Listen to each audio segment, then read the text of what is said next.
नमस्कार दोस्तों, आपका स्वागत है Mahatma ji fish farming channel में। दोस्तों अभी मैं अपने पॉन्ड पे आया हूँ, आप देख पा रहे होंगे। मैं आपको दिखाने की कोशिश कर रहा हूँ।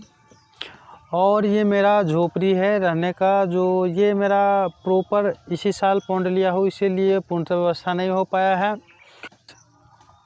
दोस्तों आज हम बात करेंगे पॉन्ड निर्माण कैसे करें, पॉन्ड निर्माण करने की सही विधि क्या है, किन किन बातों को ध्यान रख के पॉन्ड निर्माण किया जाता है।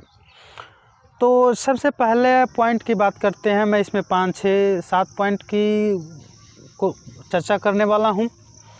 तो पहला पॉइंट, आपको सबसे पहले ज़मीन चयन करना है। इसके बाद ज़मीन चयन करने के बाद उसकी मिट्टी टेस्ट करानी है, सोइल टेस्ट करानी सबसे ज़रूरी बात है। कम से कम जिस मिट्टी पर खड़े हैं उससे 20 फीट 15 फीट नीचे की मिट्टी आपको निकालनी है बकेट की मदद से।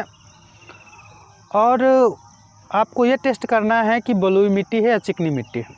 अगर चिकनी मिट्टी आपको पूर्णतः नीचे तक जाकर आपको निकलती है तो आपके पॉन्ड लायक, पॉन्ड के लिए, तालाब निर्माण के लिए वो ज़मीन सही है। अगर आपको ज़्यादा मात्रा में, अगर 10 फीट तक आपको अगर बलुई मिट्टी निकलती है तो ये शायद पॉन्ड के लिए अच्छा ना हो। और ऐसा इसीलिए क्योंकि जहाँ बलुई मिट्टी है वहाँ पानी का एयर बना रहता है और पानी डायरेक्ट नीचे चला जाएगा और पानी सोखता चला जाता है, इसीलिए पॉन्ड के लिए अच्छा नहीं माना जाता है।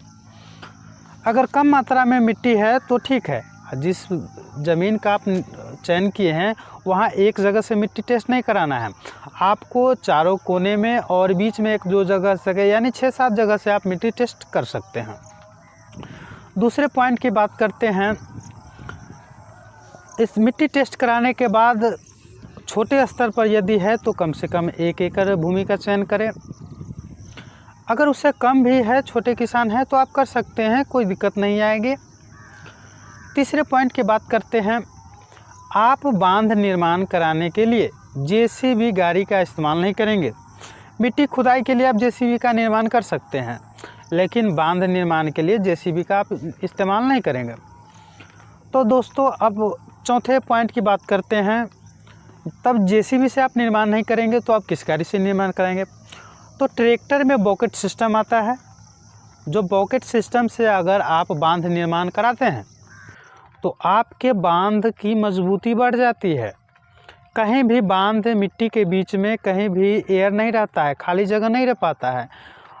क्योंकि ऐसा इसलिए क्योंकि बकेट के मदद से ट्रैक्टर बांध पर बार बार आती है और मिट्टी छोड़कर चली जाती है। इससे मिट्टी का दबाव ज़्यादा पड़ता है मिट्टी पर और वह अपने सही जगह पे जाके बैठ जाती है, बीच में कहीं खाली जगह नहीं आता है। ऐसा इसलिए करना चाहिए, बकेट से आपको बांध निर्माण कराना है ताकि बारिश के समय में बांध आपका आसानी से फटे नहीं, धंसे नहीं और आपको नुकसान नहीं हो। तो ये थी चौथे पॉइंट। अब 5वें पॉइंट की बात करते हैं। 5वें पॉइंट में ज़मीन बेस, बांध जब निर्माण कराएंगे तो उसका ज़मीन बेस कितना होना चाहिए? ज़मीन बेस आपको 25 से 30 फीट देनी चाहिए चौड़ाई, और ऊपर आते आते 1/3 ये तैयार हो जाती है, यानी 8 से 10 फीट ऊपर आपको 8 फीट तक 7 फीट तक तैयार हो जाती है। ये डिपेंड करता है आप बांध की कितनी हाइट पर ले जाते हैं, इसके हिसाब से। अगर 6-7 फीट आप बांध पर ले जाते हैं तो आपको 8 फीट तक 9 फीट तक तैयार हो जाएगी। तो अब बात करते हैं छठे पॉइंट की। छठे पॉइंट, ये बहुत इम्पोर्टेंट बातें हैं, आप इसे सही से समझिएगा और हर किसान भाइयों के लिए ये ज़रूरी है। दोस्तों जिस क्षेत्र में आप पॉन्ड का निर्माण करा रहे हैं, तालाब का निर्माण कराने वाले हैं, उस क्षेत्र में कम से कम 50 वर्षों का बाढ़ की स्थिति का आप जायज़ा करें। यदि मान लें जिस ज़मीन पर आप खड़े हैं उस ज़मीन पर बाढ़ का पानी अधिकतम 10 फीट तक आ रहा हो, यदि 15 फीट रहा हो, मैं 15 फीट मान के चल रहा हूँ, अगर 15 फीट रहा हो तो वहाँ 15 फीट से ऊपर तक आपको बांध ले जानी होगी, 2-3 फीट आप ऊपर तक ले जाएंगे। ऐसा इसीलिए 2-3 फीट मैं इसीलिए कर रहा हूँ ताकि बारिश के दौरान साल 2 साल पर बांध की हाइट घटती चली जाती है, चूहे लग जाते हैं, बारिश के दबाव के कारण बैठती है।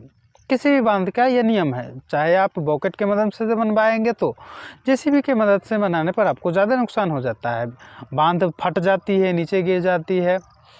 इसीलिए तो छठा पॉइंट आपने समझ लिया। अब बात करते हैं 7वें पॉइंट के।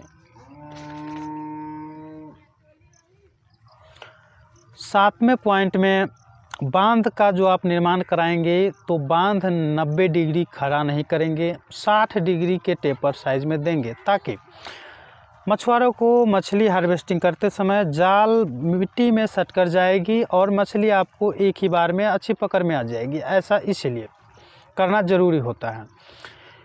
तो ये 6-7 पॉइंट मैंने जो बताएं आपको, उम्मीद करता हूं कि ये पॉइंट आपको जानकारी भी होगी, लेकिन तालाब निर्माण करते समय लोग इस बातों को ध्यान नहीं देते हैं, नज़रअंदाज कर देते हैं।